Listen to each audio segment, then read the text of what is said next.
doing most talking, which is not uncommon for me, but I want people to put their input in as well. Just please, guys, be careful on the footpath, crossing the roads, just a word of safety. Make sure we're all together, we stay together, and like I said, we're all going to enjoy this and have some fun with it. We're here outside Ruby's, what's called Ruby Finnegan's. Prior to that was the pine tree, the old pine tree. It's been said that there's been a pub here, public house, since 1888. Part of the ranch estate itself. The ranch has been here since around that kind of time. It's been here quite a long time. Built primarily to house people who work in the Great Southern and Western Railway, the Inchicore Works, as we call it today, down what is often known as the Khyber Pass. They got the name of the Khyber Pass because people who came back from in India, where they would have fought in the Khyber Pass, where they reserved for the British forces. They brought over trees, seedlings, and planted those trees. They're still there today, along that line. So the nickname, the Khyber Pass, is stuck. The ranch, a bit unusual calling it a ranch. Word is that way back in the day when it was being built, a visiting American said, because the amount of cattle that was around here being heritage food, they were going to have a ranch back home in Texas. Locals love the name, it's stuck, and it's been there ever since. This is the oldest part of Ballyfermot, or at least Dublin 10. Some say it's Ballyfermot.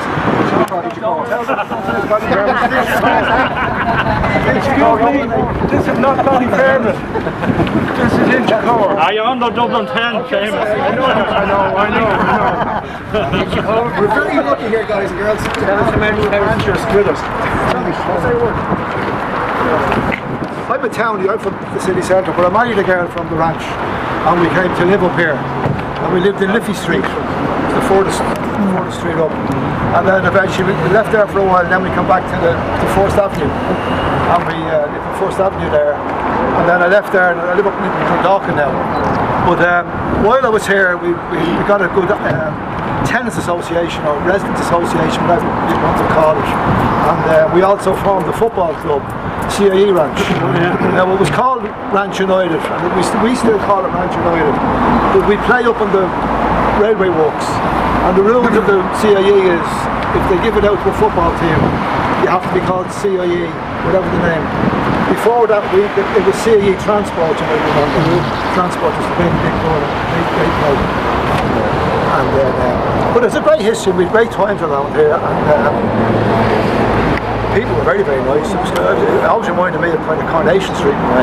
You know, everybody knew everyone. It was very good like that. And then the pine tree was there. I still call it the pine tree. Yes, the pine tree. Seamus said it was. And I got into a taxi and I said to your man, the pine tree. And I ended up over in 10 euros. And it seems there's a place, the old Pines or something. Yeah, Pines. So that's where he brought me. And I said, where am I? Yeah. I said, just where you told me. I said, no. Oh, you always called this Inchicore. Everybody else lives there. Inchicore, yeah. Back to Inchicore. Yeah, Inchicore, big time. This is Dublin 8 and over there is Dublin 10. That's impossible. And when the numbers came in, you know, a lot of people still put Dublin 8 on it. Yeah, Dublin 8. Always back in the 70s, Joe. Scribbled out in tennis. Yeah, Inchicore, Dublin 8. So it's 2 days coming to you instead of 1. It's being rejected. Okay, so we're in Dublin 8 and we're going to go to Dublin 10 in a second. No, we're in Dublin. We're in the social distance of Ballyfermot. We're in the balance. Inchicore, Dublin 10. If you move over here, this is Dublin 10, isn't it? We're going up to Ballyfermot to do our shopping. That's right. See. That's the scheme over there. That's a very point that's going on. If you're going over there, you're a schemer. Ballyfermot started being built in 1948 and it was called the Scheme. Thank you very much, sir. Yeah. And people moving in, this was the bus terminus. This is where the bus stopped. So they can imagine getting off the bus, struggling with bags, shopping, herding their kids up into the Scheme. They were called the Schemers. That's it, schemers. And eventually, Not the scammers. the ranchers married the Schemers and the population grew. Now Ballyfermot is very much a town, an area that has built on through the decades, through the years. But again, just before Ballyfermot was built, the 21 was the only bus, was the nearest bus stop to here. So if you were shopping, you got off at the black line and you had to walk around with your messages and stuff like that. Now that was winter and summer. Yeah. That was the way it was. It was a big celebration for the 79 coming out. There was a big high crowd brought it out from the off from town. Wow, it's interesting. Around the Bible Road, isn't it? Yeah, just the Bible Road. It was called the Scheme, and they were known as Schemers. It was also sometimes referred to as the Sarsfield estate before actually called Ballyfermot proper.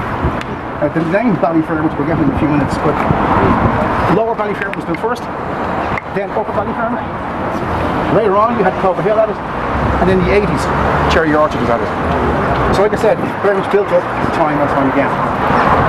We're going to move on a bit, guys. If anybody has a question, Could I just say something? Before we're here, show them the first one there. Because I'm from Kylemore Drive originally, and my late mother first brought me to the ranch around about the late 60s, and there began my musical journey, because we used to practice in what was called then St. Cecilia's Accordion Band. That's right. In what was a shed, Johnny, yeah. effectively a shed, with the one and only, the legendary John Mitchell, or Johnny Mitchell as we would have known him.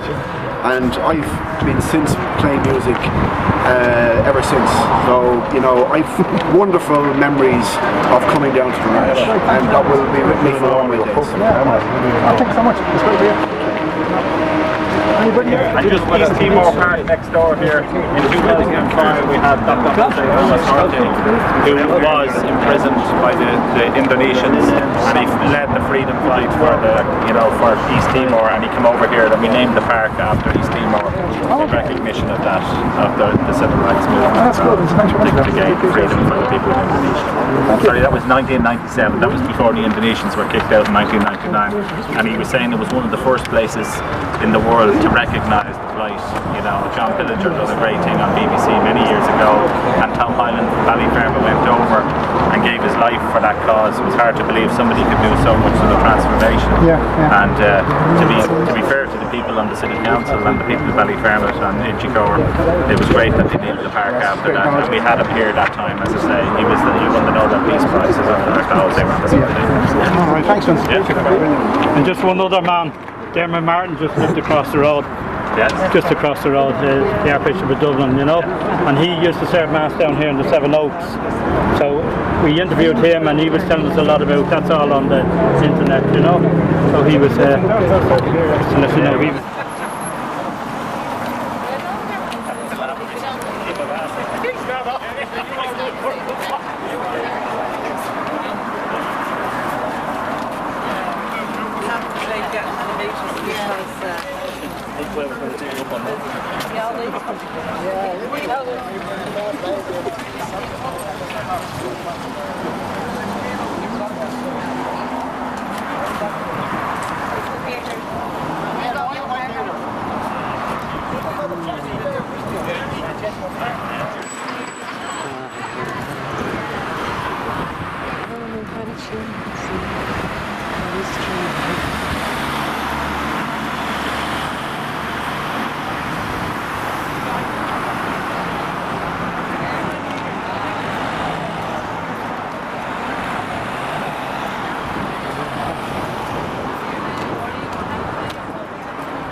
Okay, guys, Ballyfermot, 1948.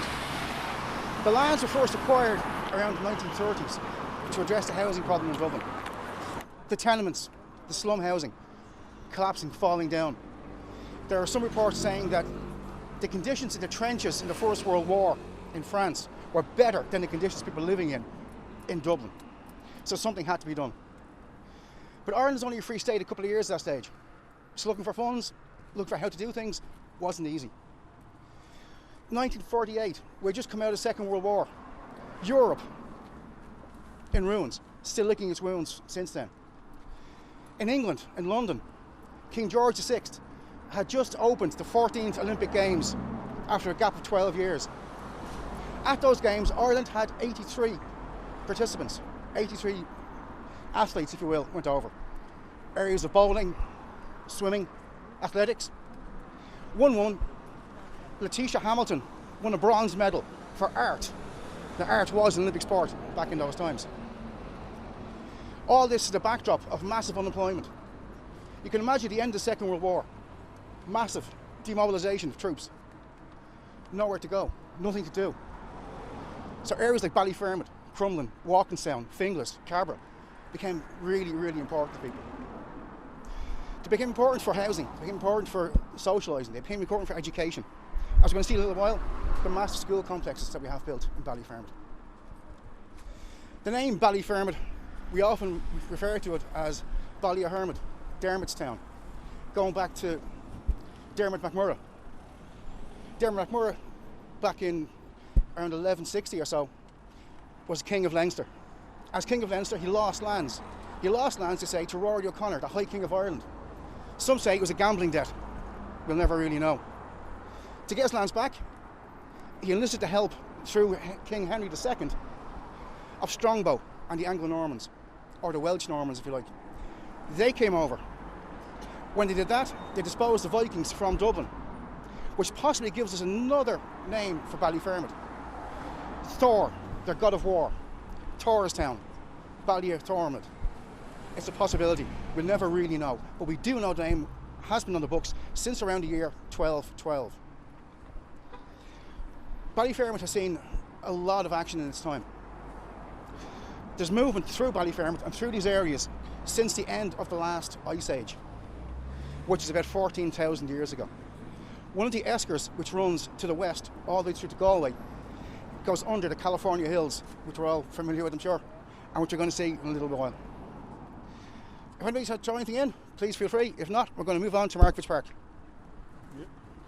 I'm going to get good at this, aren't we? Okay, let's move on. Everyone all right? You don't need the bus, do they? Anyone need? Jay, do you want the bus? All right. Okay. We're okay at the moment.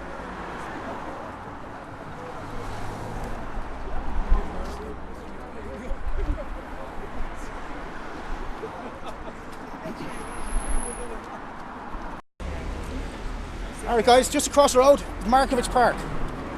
Named after the Countess Markievicz herself. Most known for her exploits in 1916.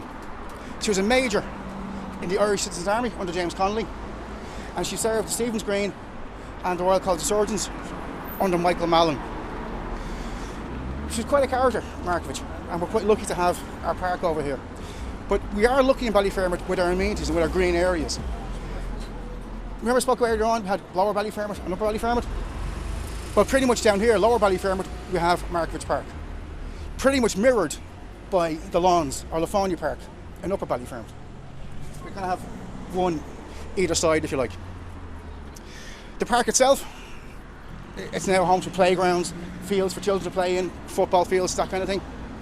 Previously, we had the painter's hut down here. It's now gone, unfortunately.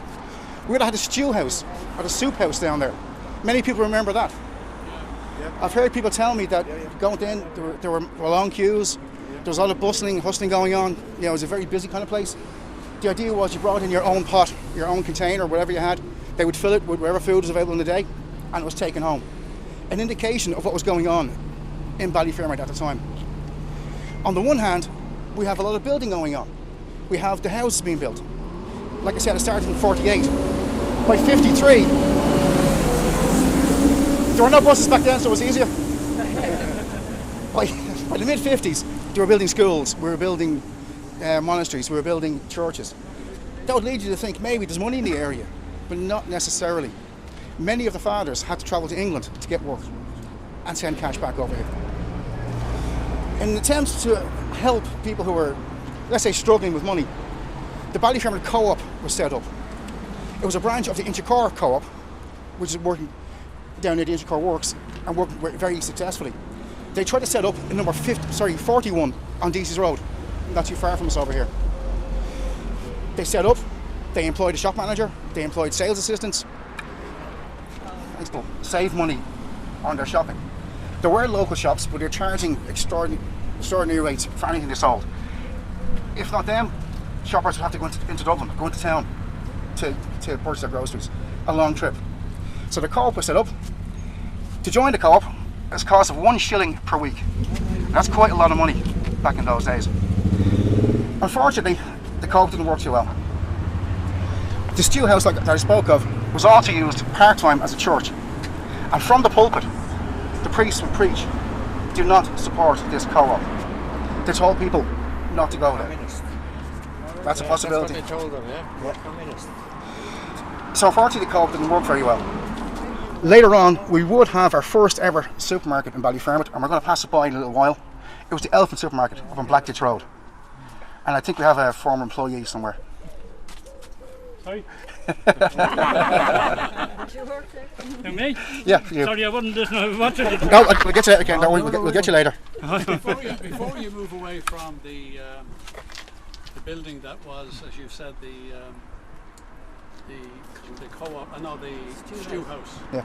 Before that, it was a Nissan hut. I don't have to press anything. Just pull it up. Before, Pull the trigger. press it here. Yeah. Before that particular building was a little chapel of ease, because the one in Ballyfermot wasn't built. It was a Nissan hut, and the workers, the tradesmen from Dublin Corporation, who were now building these houses back and forward, the older and the newer, they had their materials, their tools and everything else in that Nissan hut, and from there then they went in convoy, almost like an army of people. They went from there to where they were assigned to work and build houses from it. It then stopped being a depot for workers from Dublin Corporation, and then, as you said, it became then the stew house. And I know when we moved in to Cole Park in 1952, my mother, coming from, as she was, from the country, she didn't take too kindly to going to mass in the little hut. And we used to get the bus then. Because of that, we used to get the bus into Chicor and go to the Oblates or St. Michael's Church. She was a bit snobbish in that way, you know. But it obviously when the housing then went further and further and further, more of these Nissan huts or depots for Dublin Corporation workers. And I remember as a child, when the time for maintenance was moving on, I mean, nothing but the best of entertainment came from the workers of the painters, the carpenters, the electricians. They all came in sort of stages as the houses were being built, and were not built but maintained. I'm talking about a bit later, after the houses were built. It was being maintained, and they entertained the people, and some of the people who lived in those houses came and joined them, and it was just another part of the chorus. But it was just a fantastic experience that was wiped away when the corporation stopped building houses. Yeah. Because then they didn't have the responsibility to maintain them when the houses were sold, you know. The private hands. Alright guys, we're at the De La Salle School, the De La Salle. They would have built the monastery first, back down just behind us. That would have been around 1952, give or take. The brothers would have stayed there, that was their home, that's where they lived, and that's where they initially taught from. The first year of opening, in 1953, there were around 380, give or take, students, but that would increase year upon year upon year. De La Salle, the Mount De La Salle, or to me and many of my people, the dealers. That's what we call it, that's what we knew it as. Has anybody here gone there? Yeah. Anybody want to share? Scars. Give us a story. No stars. Well, I was a brutal student, and I know many people had very happy memories of their education. I'm not one of them, so I would have suffered a lot.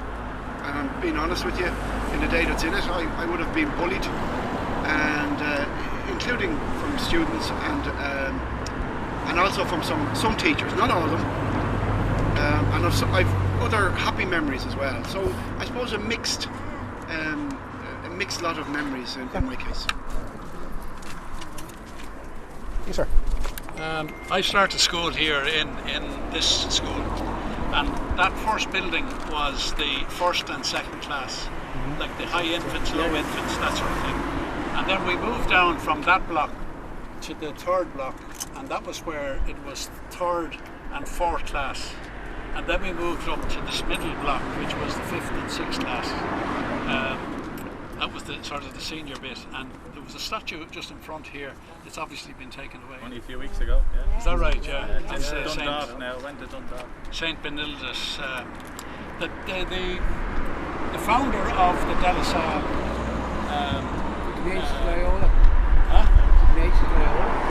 No. John Baptiste de La Salle, and he's the patron of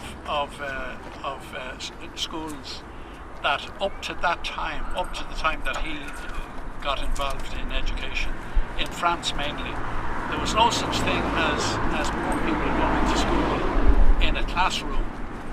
It was always in private houses, and so he was the first to bring in training for teachers as well as schools for students. And then he moved to different countries, and he not so much ended up here, but his order started here in Ireland as well. And this was one of the big ones that I think they were asked to come to Ballyfermot by McQuaid, the Archbishop of Dublin, in the same way as the Dominicans were asked to come. They were a bit reluctant, they didn't fancy the idea of coming, but they did come, and that school, the Dominicans, was then the largest primary school in the whole of Europe. That was how big it was. Yeah, thanks very much. I do appreciate that. Somebody else? Yeah, Peter. Where do I press? Just pull the trigger. After all that's after being said, it's great that everybody has memories to share. Now, like the other gentleman there, some of us had a good time, some of us didn't. One of the main brothers that we used to love getting was a brother Damien. If anyone remembers him, well and good, because when you went into his class, you opened up your book at whatever page, whatever he said, and then he fell asleep for a half an hour. And when he woke up after 45 minutes, he'd say, "Now boys, it's question time." And of course, none of us done anything. So hell was paid for those that didn't know. I mean, obviously he knew the content of the book, but we were flinging papers at one another and whatever and all this sort of the usual kids thing to do and that. But when they started bringing in lay teacher, there was a Master Burke, and he took on board this ideology about corporal punishment is of the essence. Don't spare the cane. So if anyone was out of place, you got a wallop of the cane. Now he was on the upper floor of the third section that the gentleman mentioned there, and we had a lad with us called John Tipper. John Tipper was one of these kind of guys that was always on the mitch. But when there was anything big going like prizes or anything like that, he was on cue. But he won a prize one day. This is the truth, the whole truth, nothing but the truth. He won so help me. He won a prize and we went up to collect it, and Master Burke says, no, he says, I'd rather give you, pal, the cane. So Tipper, not thinking, John Tipper thought he was on the ground floor and decided to leap out the window. And of course he fell and broke his legs. Right, so needless to say, poor Mr. Burke had to come down and apologise for what he had done. But the one good thing about it is, you see, is if you were left at the back of the class, you became a person like me, which was known as a dunce. But it got to the stage whereby we started getting a little bit smart, and he'd say, Lynch, into the corner, the D hat on. And one day I remember, I don't know where the inspiration came from, but I remember saying to him, I'm glad to go into the corner and put the D hat on because it means I'm defiant.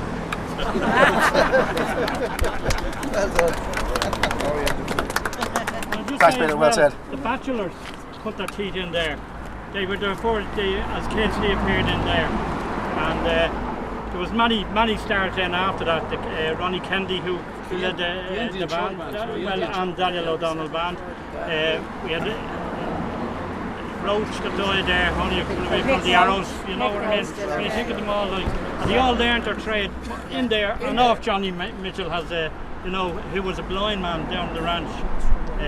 They all cut their teeth in there, you know. So we have a lot to thank the brothers for as well, you know what I mean? Point of contention here. Where was the first cinema in Ballyfermot? In the hall there. There's the hall behind us here, yeah. Don't go to the gala straight away. Yeah. The Oriel in Chapel was the first place we went. That's not Ballyfermot though. No, but that's where our end of Ballyfermot went. Yeah. The hall. Yeah, the hall here, the school hall here, showed movies twice a day, twice a night, matinees at the weekends. Yeah. Brother Ailby, little Brother Ailby. He was the man. And when I took a look at some old OSI maps, the Ordnance Survey of Ireland, the road here behind you was still there. It's been there for a very long time, going up as far as Grange Cross and beyond. This area back here, before the school was built, was for cattle, it was for farming. Now sometimes, as we find out, names stick to places. Now thankfully this one didn't. It was called the Butcher's Arm. Was there a slaughterhouse? Was there an abattoir of some sort? We don't know, I didn't find anything. But with so much cattle in the area, with so much raising of livestock, it's quite possible there was a butcher's here of some sort. Now, ladies and gentlemen, we're going to move on, and what we'd like us to do is to stop outside the resource centre, just up there. It's something that I found out a few years ago. That's all land, we don't know what it was sold for. There's rumours between 12 and 40 million, but whatever, it was sold for a lot of money. But they bought it off a Dublin corporation at the time in 1953 for £3,711. So they got a great deal then. That just shows his inflation, doesn't it? Right guys, we're going to go to the resource centre, okay? We're going to stop outside there, just at the gate. Yeah. Hey guys, here we are outside the Ballyfermot Resource Centre.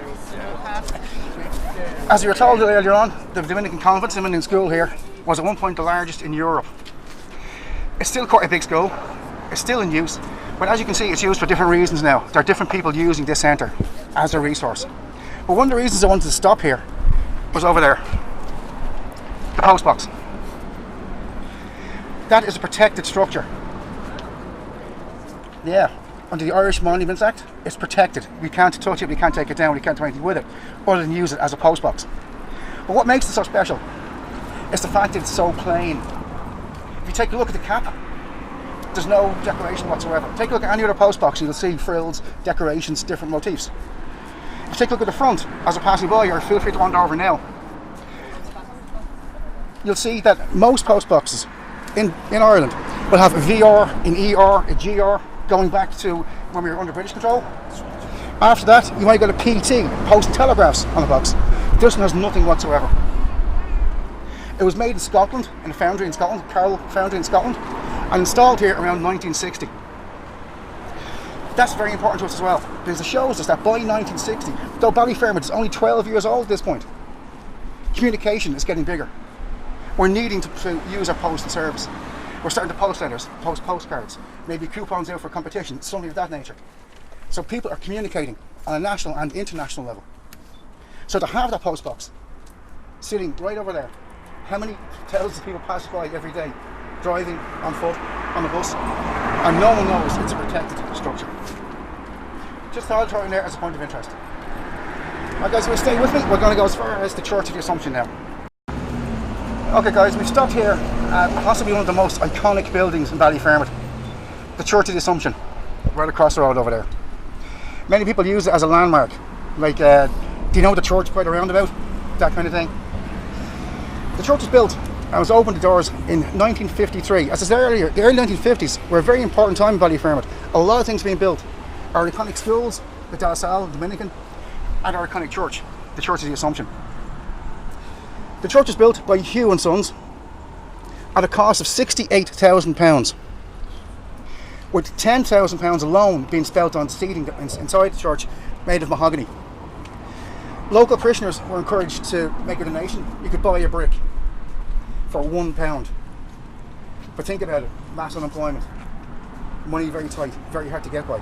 So a lot of effort, a lot of work goes into building this church. So the reason today that many people are still so proud of that building. When it opened its doors, its seating capacity was just under 2,000. So it's quite a big building, quite an undertaking. And I'm willing to bet that a lot of people here have made their first Holy Communion, confirmation, possibly been married, and certainly attended Mass in that church over the years.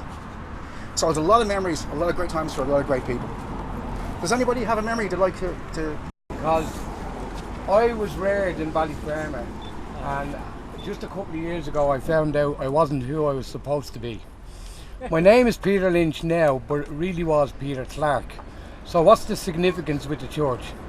I remember when I was being asked would I like to be baptised when I was 7 years of age, and I wanted to know why. The people who reared me decided that I had to make my Holy Communion, but in order to make your Holy Communion you had to be baptised. So it turns out on research that I was never baptised as a child. So the two ladies that were responsible for this was the woman who reared me and a woman she knew across the road, her favourite friend. So they brought me by hand at 7 years of age down to the Assumption Church to be baptised. And this was a fascinating thing that I found out at a late stage in life. Unfortunately, the woman who reared me is no longer with us, but surely it must be fantastic, because she made sure that I was not out of joint with all the other children. So I have on record a baptismal certificate that dates from 1964. So that's my recollection of what happened in the Assumption Church. And as recently I had a solicitor on my case who acknowledged the paper as a legitimate paper in order to get a baptismal certificate. So that to me is a great thing, and I appreciate the fact that you say the Assumption Church has great memories for all of us here. Thanks very much. Thanks, Ken. Appreciate that. Guys, we're going to move on now to Kylemore College, just around the corner. This is good to meet you.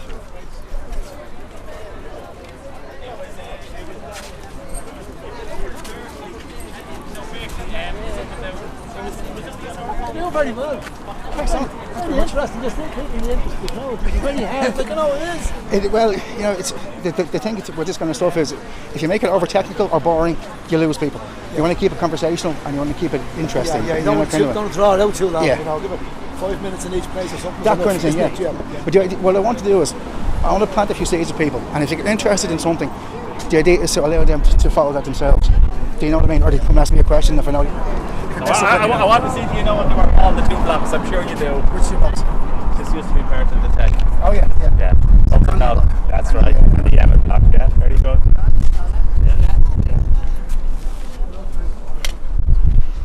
Change over. I'd say I want to open your class. Yeah, some of your classes are over there. So what's that now? That's the rock school now, with the rock school, with the art college.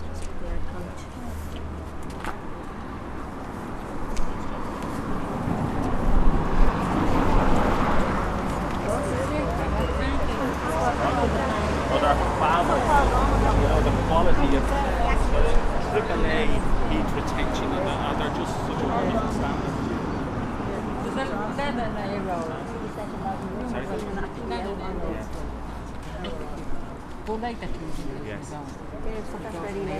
Okay, guys, we're here at Kylemore College. I believe its original name was School Larkin. There was two blocks. There was the Connolly block and the Emmett block, known locally as the Tech. Now typically there'll be a friendly rivalry between the Tech here and St John's College around the corner. We're going to go have a look at.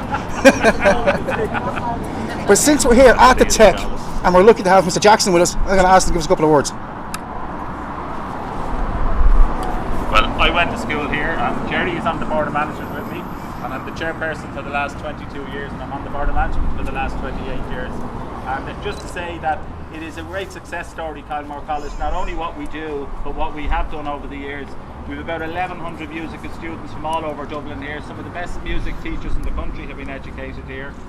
We now, this year, we've 4 first-year classes starting in September, which is spectacular for us, I have to say, and it's a testament to the principal here and the teaching staff. And you know, across the way here, I also chair Ballyfermot College of Further Education, which is part of our, and the training centre here. So I'm really, I'm like a little dictator here now on this patch. But I have to say, the rock school here again, has been instrumental in putting Ballyfermot on the map, that and the media college around here on Ballyfermot Road here beside the library. But the college here is a great success story, I have to say, and one of the biggest things when we went co-education about 15 years ago, it changed the whole profile of the school, and it probably starved off closure. At that stage we were down to about 140 students, and slowly but surely we've regrown our numbers now. To the detriment, unfortunately, of a lot of other schools in the area. There's talk about a serious amalgamation between the 3 secondary schools, but we work very well together in the Ballyfermot area now. But there was great rivalry in the past between ourselves and John's College, that's all I'm saying. And just for the record, I went to John's College. Just across the road, guys, you can see Alamore Court. Great little development. But like I said earlier on, sometimes names stick to places and sometimes they don't. This is the case where it did. In the mid-1800s, that was a farmland called Alamore Farm. So it's great to see that name has been kept and still in use there today. We're going to take a walk down, just to the corner down here, and have a look at the California Hills. Just regards to school. Yes, sir. Yeah. Yeah. Right. So thanks, Sorry, everyone. guys, just 1 second. Sorry, guys, just 1 second. Another little piece of information regarding the school. Thanks very much. Hello. I'll get them back. Hello. Did anybody hear Lee Cooper jeans when they're growing up? Yes. Okay. Our teacher was Frank Lee Cooper. Ponytail, fantastic.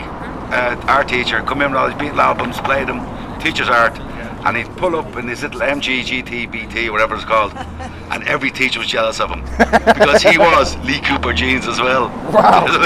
Just a little side. Thanks, man. Appreciate that. Adam, you had him. What's he was? Yeah, okay. I'll do a brief introduction and I'll hand it over to you. Huh? I'll do a brief introduction and I'll hand it to you. But you can say that I would have been as a child here, you know. So No, that, you can say that. Just give me a quick second. Okay, guys, we're here at the California Hills, world famous California Hills in Ballyfermot. I have 2 stories of how they got their name, so I'll tell you both of them, and then you can decide for yourself. One story is that people visiting from the USA came over here, saw the hills, saw the roaming cattle, and said that it reminded them very much of their homeland in California, the California Hills. Another story is that local boys would see the movies up in the Gala, the Saturday morning or Saturday afternoon matinee, all the westerns, John Wayne and all these guys. Then they come down here and play cowboys and Indians afterwards and nickname them the California Hills. Now, with support of local residents, the name California Hills was made official.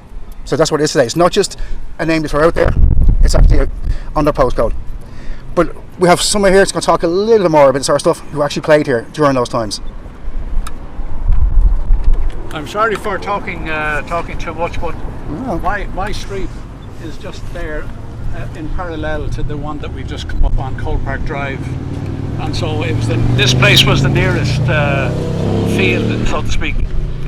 But I just want to point out to you what the time that I'm talking about.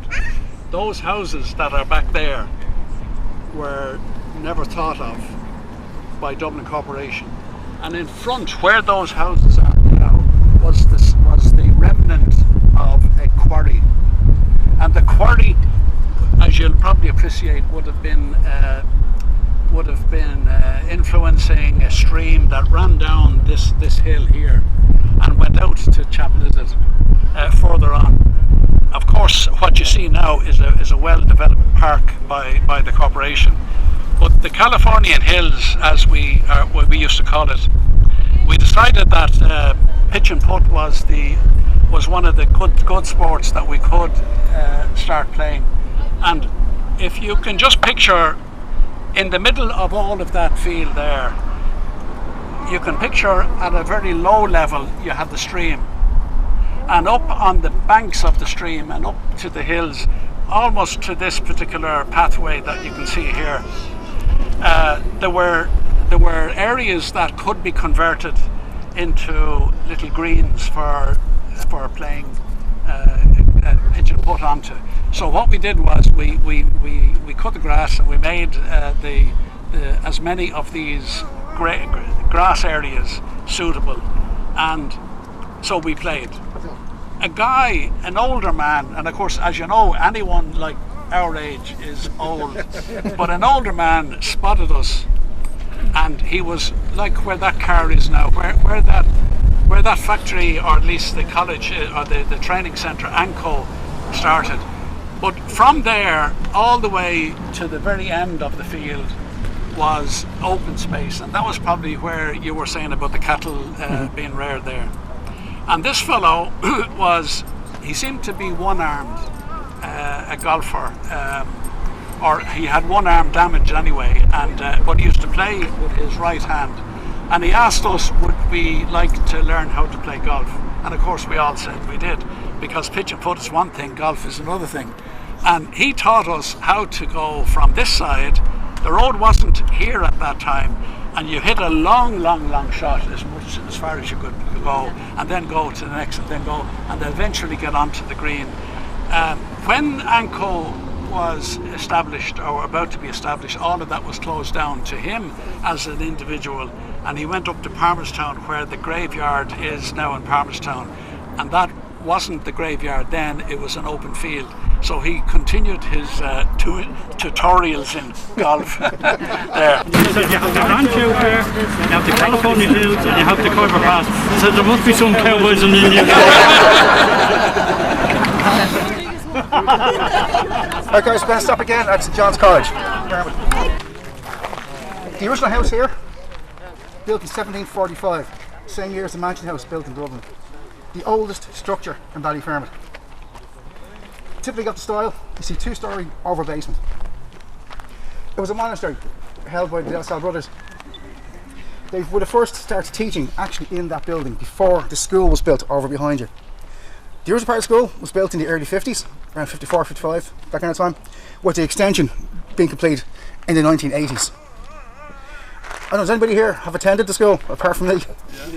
Yeah. You got a story for us, gents? It's St John's College, Johnson Manor, way back in the times. If you look back at the old maps from the OSI from the 1860s and that kind of stuff, you still see Johnson Manor there at the time. It would have been heavily covered in trees and shrubs. The gateway we came in wasn't there. The entrance was back this way. That's right, yeah, all the way back as far as the Silver Granite. So it had quite a long avenue leading all the way up to it.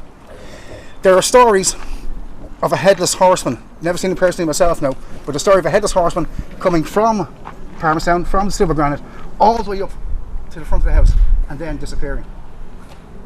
There are also stories that during renovation works in the house itself, strange noises were heard. And it was only when the brothers gave permission for part of the basement to be blocked off, to be walled away, the noises stopped and work was resumed. Interestingly, it was also used as a movie set for Orson Welles. He made a gothic movie, and I believe it was called Return to Glenascoil. Yeah. I haven't seen it personally, but it was shot here. What's that? You can see it online, it's still there. It's online, so we can look it up, guys, if you want to. Hilton Edwards is in it with Orson Welles. Sounds good. The road you just walked up was Lafaunia Road. Now we're going to continue that way, and we're going to get to Grange Cross in a couple of minutes.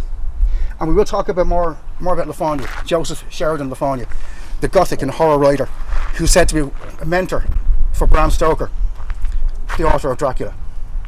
So, you had school here, you made good times, but from a dark place at some stage as well. Okay guys, welcome to Grange Cross. Now we're only quite a short stop here, we're not going to take too long. But when we're finished, we're going to go over, across the road and up into the lawns for the final part of the tour itself. The reason I want to stop here is Grange Cross is noted on every map you find in this area, going back to the start of OSI maps. Obviously very important, obviously a great thoroughway, and obviously meant a lot to people who lived here. There's also stories of the legendary dancing at the cross being held here. Now I don't know when that stopped, and I don't know when it started, but it's a nice story to have around here. The county park stopped a couple of years ago, it stopped. Not too far from us, with the Gala, cinema, bingo hall, snooker hall, just up the road here. Again in the early 50s it would have been built. Right around the corner on Blackditch Road, where the old the club used to be. The Elephant Supermarket, yeah, that's right. Does anybody remember being there? Yeah. Worked in it. Anybody want to say something? Can you work? I know Sean worked in it as well. Where's Sean? Sean there himself worked in it, didn't you? In the Elephant. I used to do the turf here for the neighbours, and you get threepence for the gala or sixpence for the gala, you know. And then from that I progressed. I was made redundant because the other fellas had horse and carts and all bringing the turf. So I got a job over in the Elephant collecting the baskets. Easier, better money and easier. And that was my thing. But everything, it wasn't done as a supermarket today. You go in and you buy the nice boxes. You just picked whatever you wanted, £2 of sugar, or it just came as it was, you know. There was no fancy dressing or no nothing in it. I don't know what you done in there, Sean. What were you? What? He sold the shoes. There you are. Yeah. Thanks, Ed. Where the Malloys. I'm going to get there now, yeah. Yeah, we're going to forget the Ritz. Well, we have Malloys over there. When I was a kid, it was a supermarket. And one of my favourite memories was my mum used to take me in there, myself and my brother Alan. We'd get a couple of cardboard boxes, then go up to our grandparents' house. My granddad would carve a castle into the box for us. I mean, it was the best plaything ever. We just thought this was absolutely magical. Now, obviously, I don't remember the Ritz itself, but I'm sure some of you guys here do. Does anybody want to give us a story about the Ritz? I know you want to, Peter. Go on, man. Do your thing, buddy. No, that's just all about. The Ritz, going back into the 1970s, I remember the boys that I was reared with were called spills. They used to love the idea of catching a catch with some nice girl and so forth and that. But the best part that I remember about the Ritz was my brother Dickie, and he used to dress up like a spill, and they used to have the old brill cream for the hair. But if the brill cream wasn't available, he used to send you over to one of the neighbours for a quarter of margarine. Now the thing is, I don't know, he never picked up a girl because maybe it was the smell of the margarine. But we used to come down to the side lane, just down there where the blind charity shop is. There's the side lane, we used to climb the railings, and they used to let us young fellas in through a window into the back and to watch what was going on. It was all part and parcel of our training, as it were. Now the ironic thing about it is, it has changed hands over the years through various different types of things. One time there it was a little furniture outlet, another time then it was the play ball centre for the kids. But the ironic thing about it is, from Malloy's there, it used to be Powers supermarket, and right under where that is now is the off license, the same exact off license. They never lost their retention for that license. But the ironic thing about it now is, you'll see now that there's a new sign gone up over where the Ritz was, and it's now a church. It's a Pentecostal church called the Ministry of Jesus Christ, and they've only been here in the last 4 months. Now what they are doing is they're branching out through Ballyfermot, and they're doing different things. They cater for some of the down and outs and all that sort of thing. So people are wondering, who are they, where did they come from? Basically nobody knows. I know they were in Bow Lane down in Kilmainham somewhere down there. But when the Ritz, it went from a dance hall, fighting. We used to have fights with Crumlin and Ballier and whatever the case may be, and now all of a sudden in 4 months you have the whole area right across there is just one big church. So that's, you know, the Ritz has after been changed into a nice prayer house. Is there anybody that dances there? Anybody dancing there? I don't. Anybody I was never in it. I was never in it, you know. I thought you were going to give us a dance. But I know a fella who's a bouncer there, but not be a great actor. He was a bouncer there, he was, yeah. Do you know who he was? Joe Lynch. Joe Lynch.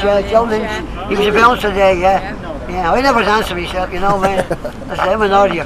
Just while he mentions that, I used to be in the U Club in Tallaght, and we brought him into RTE, and the lad that brought us in introduced us to Joe Lynch, and he told us that he was a bouncer there. And at that time, it just went over my head till the fellas sent me a photograph who they were bouncers there, you know, and there's the bowl Joe Lynch, and unfortunately he died at the time. I would have loved to send him it, you know, he's sitting there, and it's all on the internet. He died in Alicante, yeah. He died in Alicante. He's buried over in Alicante. Yeah. That's great, guys. Thanks very much. Okay. All right, guys, we're going to move on. So we're going to go over and just again we're going to cross the road. So watch your step, mind where you go, and we're going to go into the lawns itself. Okay. So I'm going to hand the mic over. Okay. No pressure. I seen some stuff on Facebook, some people slagging off Dirty Aggie, like, you know, and I thought she was getting a lot of bad press. So I'm kind of big into genealogy work, so I thought maybe I might give it a little bit of my time. So about 6, maybe 7 years ago, I think it's probably around that now, that I did a bit of research on her, and from what I was looking at on Facebook, people were just kind of slagging her off, like, you know, and if somebody's, you know, had something bad to say about the woman, somebody would have to better that by saying something worse about her, like, you know. So after I did this little bit of a genealogy story on her as to who she was, her name wasn't Aggie or Agnes or anything like that at all, like, you know. Her name was Louise Moran, right? But before that, she was Louise. God, I'm having a senior moment here now. But anyway, she came from Kilcullen, you know, down in Kildare, and she was from farming stock. And you know, when I did this little bit of a genealogy story on her, and I posted it then on the Ballyfermot Facebook pages, nobody had nothing bad to say about the woman anymore. All the comments are very positive now, like, you know. So yeah. So if anybody wants to read it, if you Google like Aggie Moran, Ballyfermot, it'll come up to you, and you can read it. She was, yeah.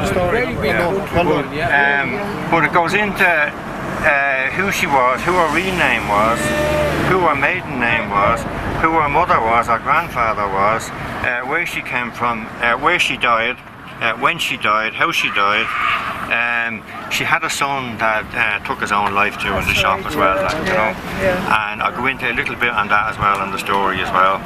And if you read some of the comments, in the comments there's some photographs of her headstone and the son's headstone, and where she's buried and where the son is buried. He's out in Balgriffin Cemetery. She's down in Old Kilcullen, in County Kildare. And but it's about maybe, you know, 2 or 3, 4, A4 pages long. So there's quite a bit in it, like, you know, to read. But when you do read it, read some of the comments as well, because the comments will add. Whereabouts can we get that? Google like Aggie Moran, Ballyfermot. It'll come up on Google. Yeah, it'll come up on Google. Do you add in a little bit in there where she used to give us the cigarettes and the big bottles? Well, I tell you what now, I didn't put anything like that into it because I just wanted to do a kind of particular story on her as to who she was, where she came from. Because it was called Moran. Because there's a lot of people already saying stuff like that, like, you know, and I didn't want to go into that as well. I wanted to do something positive, and then I didn't want to make that positive a negative as well, if you know what I mean. Beautiful lady. So if you do read it, you know, if you get into the comments, in the comments there's some photographs, not of her. I've been looking for the photograph. In fact, only this week there, I stopped at a house down in Inchicore there where she used to live, and I went to the next door neighbours and I asked them had they got any photographs of Aggie, and they didn't. And they didn't. No, and I asked did they know of anybody that might have any photographs of Aggie, and they didn't. Aggie being a country woman, and the woman who reared me being a country woman, if I look at my mother now and look at Aggie, there's a great resemblance between the two of them. They were very powerful country women, and she was brilliant. She was. Well, I tell you, I heard so much on Aggie before I did the research on her, and everything that I heard as to where she was from, which was Cavan, you know, where I heard she was from, it was all untrue. It was all hearsay. Like, you know? And everything that I did on the woman, in this little bit of a genealogy story that I did on her, it's all from birth search, marriage search, death search, grave records, everything is all factual. One thing stands out about her as a shop owner and keeper. She was our own bouncer. She was. Yeah. Did no She was a messing hard with woman. her. Yeah. And a lot of people have. Sleep with the bread, didn't she? She did, but that's why they called her Dirty actually. Because she knew whatever sense of hygiene we were able to relate to. They all thought she was doing the opposite. But not. Whatever. Well, that's great. What I heard now years ago. Yeah. She used to have all loose cakes, you know. Yeah. And the lads used to say to me, well, you know, God, the cakes are lovely, the food is lovely there, you know. Kind of joking to say, yeah, well, 200 fries couldn't be wrong, you know. So, that was a bit hard, you know. Flies and the peanut butter. Okay, ladies and gents, we're now at the site of Ballyfermot Castle. There's a former graveyard here as well, as we've been discussing the last couple of minutes. It would have been down here. We're standing on it. Standing on it. There's also the site of St. Lawrence's Church. You usually have a church beside a graveyard. St. Lawrence's was here. Now we spoke earlier on about this being Lafaunia Park, named after Joseph Sheridan Lafaunia and Lafaunia Road. It's said that it was this site that gave him the inspiration for one of his novels, The Church by the Graveyard. So, a song. There could be songs as well, apparently, I don't know.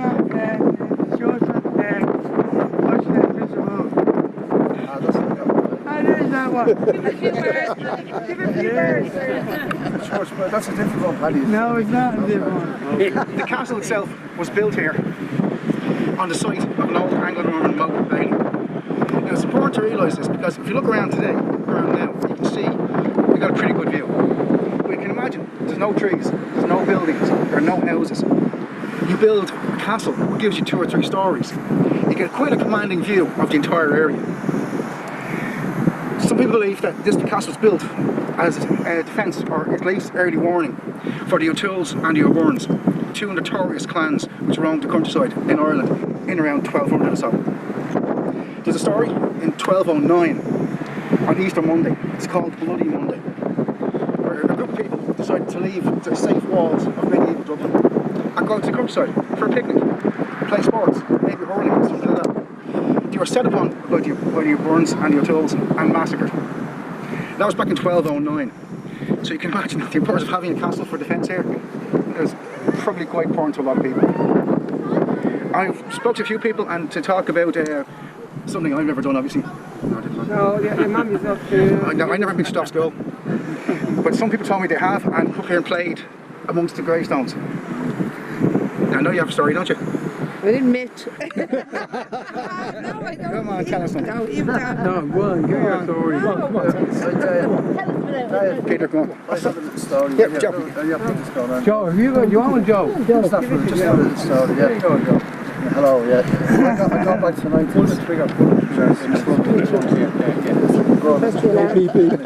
The alarm go off now. Yeah, I go back to 1966. First of all, I was born in Ballyfermot in 1954 from Spittle Park, which is not too far up the road.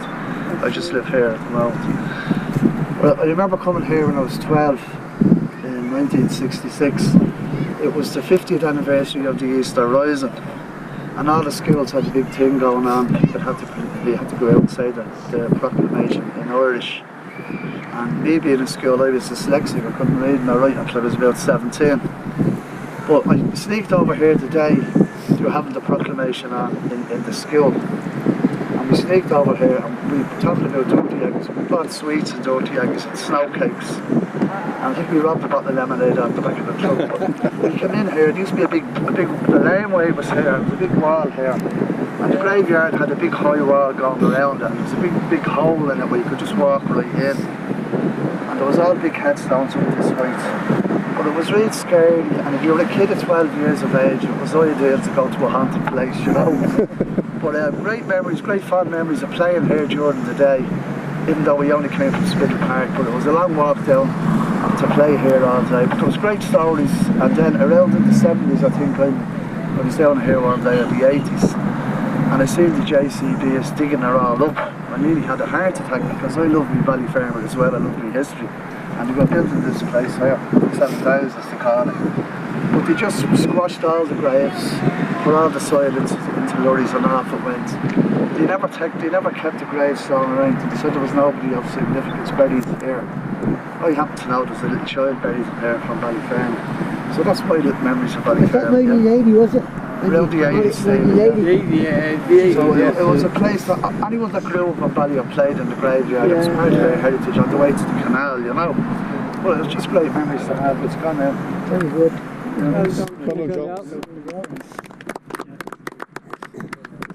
Just there's a guy down there on Coilmore Road, Billy French. He's an author. He's in his 90s now. But he tells the story here where they were building Lafaunia Road. He was out here with Cramptons. He was foreman on the site. And his father, they came from Crumlin, and his father used to tell him about people coming out from town and burying the dead here. You know, they're young folk that died, middle of the night. And when I asked a brother about this, Brother Donald, who was a historian down in the De La Salle at the time, he's since died, he told me Killeen, there's plenty of Killeen roads around Ireland where a lot of people did that, you know. So he did agree that that's what was happening here. People were so poor, you know, from the town, they'd come out here in the dead of night and bury dead. And we tried to do a check-up on it a few years ago, because Glasnevin Cemetery has a quite detail, but unfortunately we have nothing on St. Lawrence graveyard. We have nothing. I've heard of people told me that people had died here, but then when they went looking, you know, they couldn't really say if it was here or not. I don't know of anyone that's buried here.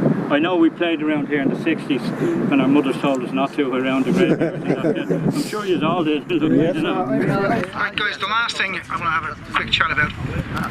We spoke about Killeen Road and its meaning going on from Lafaunia Road. Where Semper used to be, up that direction, where we had the bridge going over the railway tracks. Does everybody know the bridge over there? Yes. The Crooked Bridge. The Crooked Bridge. Well, it's said that the last action taken in the War of Independence was at that bridge. It would have been in July in 1921. Fergus O'Connor from Inchicore. 1922. 22?